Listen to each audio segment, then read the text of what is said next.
You've reached the activism portion of today's show. Now that you're informed and angry, here's what you can do about it. Today's activism: call out voter suppression with Let America Vote.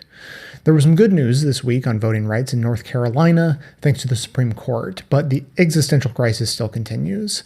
It's no coincidence that by Election Day last fall, the Voting Rights Act had been gutted, there were new voting restrictions in 14 states, and states with histories of voter discrimination had 868 fewer polling places. This is the result of a strategic Republican assault on voting rights, and it's Trump's and the Republicans' long game for winning in 2018, 2020, and beyond. Now, Trump, who 6 months after the election is still taking any chance he gets to bring up that he won the Electoral College, has launched his promised voter fraud commission. In true Trump style, this charade is led by people formerly accused of voter suppression. The ACLU immediately responded with Freedom of Information Act requests to officials in 4 states and the U.S. Election Assistance Commission.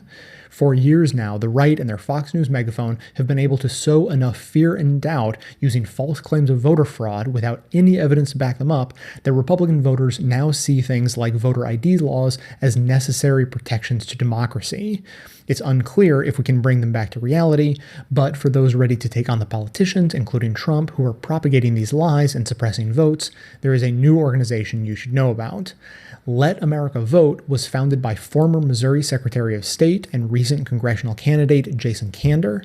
The organization aims to answer a simple question: what if politicians were actually held publicly accountable for supporting voter suppression?